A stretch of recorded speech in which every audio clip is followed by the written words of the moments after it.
उनसे बातचीत हुई तो मैंने कहा कि मैंने अपनी जिंदगी में सबसे कद्दावर आदमी, जिसको पढ़ते वक्त मेरे रोंगटे फड़फड़ा जाते हैं, खड़े हो जाते हैं, उस आदमी ने अपने प्रवचन में आपका दर्जनों बार जिक्र किया है, मुझे जरा वो बातें बताइए। बोले कौन? हमने बोला आचार्य रजनीश, जिनको ओशो के नाम से लोग जानते हैं। आपकी सुना, बड़ी मैत्री थी। तो बड़ा मुस्कुराए, बोले मेरा बहुत गहरा दोस्त था वो, और जिंदगी में कहूं तो सबसे गहरा प्रेम भी मुझे उसी से था। तो मैं और बहुत ज्यादा उत्सुक हुआ।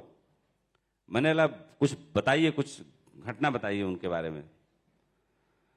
बोले वैसे तो घटनाएं देखो बहुत हैं, बात करें तो बहुत समय बीत जाएगा, क्योंकि मैं बहुत मिलता था, और वो भी जब आते थे तो मेरे से मिलते थे। वो मेरठ भी, दिल्ली भी, और भी कई जगहों पर हमारी मुलाकातें हैं। मैं पुणे भी रहा हूं उनके साथ।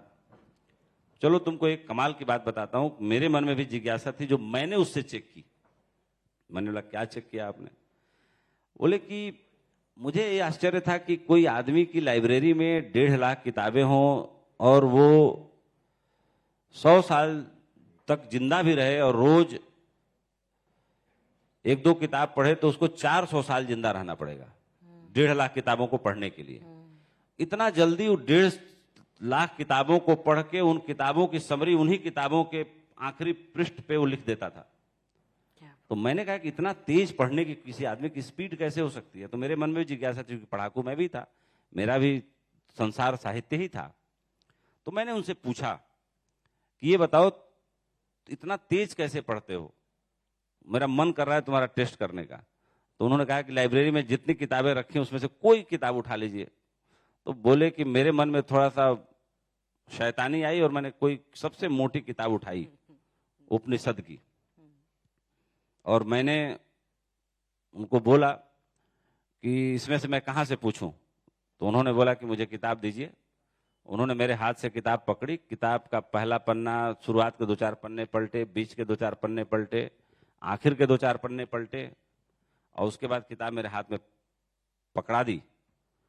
और आचार्य रजनीश ने बोला कि आप इनमें से जो पूछना चाहते हैं पूछिए। तो बोले कि मैं ये पूछना चाहता हूँ, क्या पूरी किताब तुमको कंठस्थ है? मैं कहीं अगर पढ़ूं तो उसकी अगली 5, 10, 20 लाइन पढ़ सकते हो? बोले ऐसा हम 3 घंटे करते रहे। मैं 3-4 लाइनें बोलूं और आगे की वो लाइनें धारा प्रवाह आचार्य रजनीश बोलते जाएं, फिर मैं रोकूं कि भाई यहां तो आप पास हुए, फिर मैं कोई और पन्ना पलटूं, फिर मैं पढ़ूं आगे की धारा प्रवाह लाइनें आचार्य रजनीश। तो बोले कि मुझे पहले दिन ये लगा कि इस आदमी को कोई विशेष ज्ञान है या कोई विशेष सिद्धि है, क्योंकि मेरे साथ तो ऐसा नहीं है। किताबें तो मैं भी बहुत पढ़ता हूं, बहुत प्रसिद्ध कवि तब तक बन चुका था।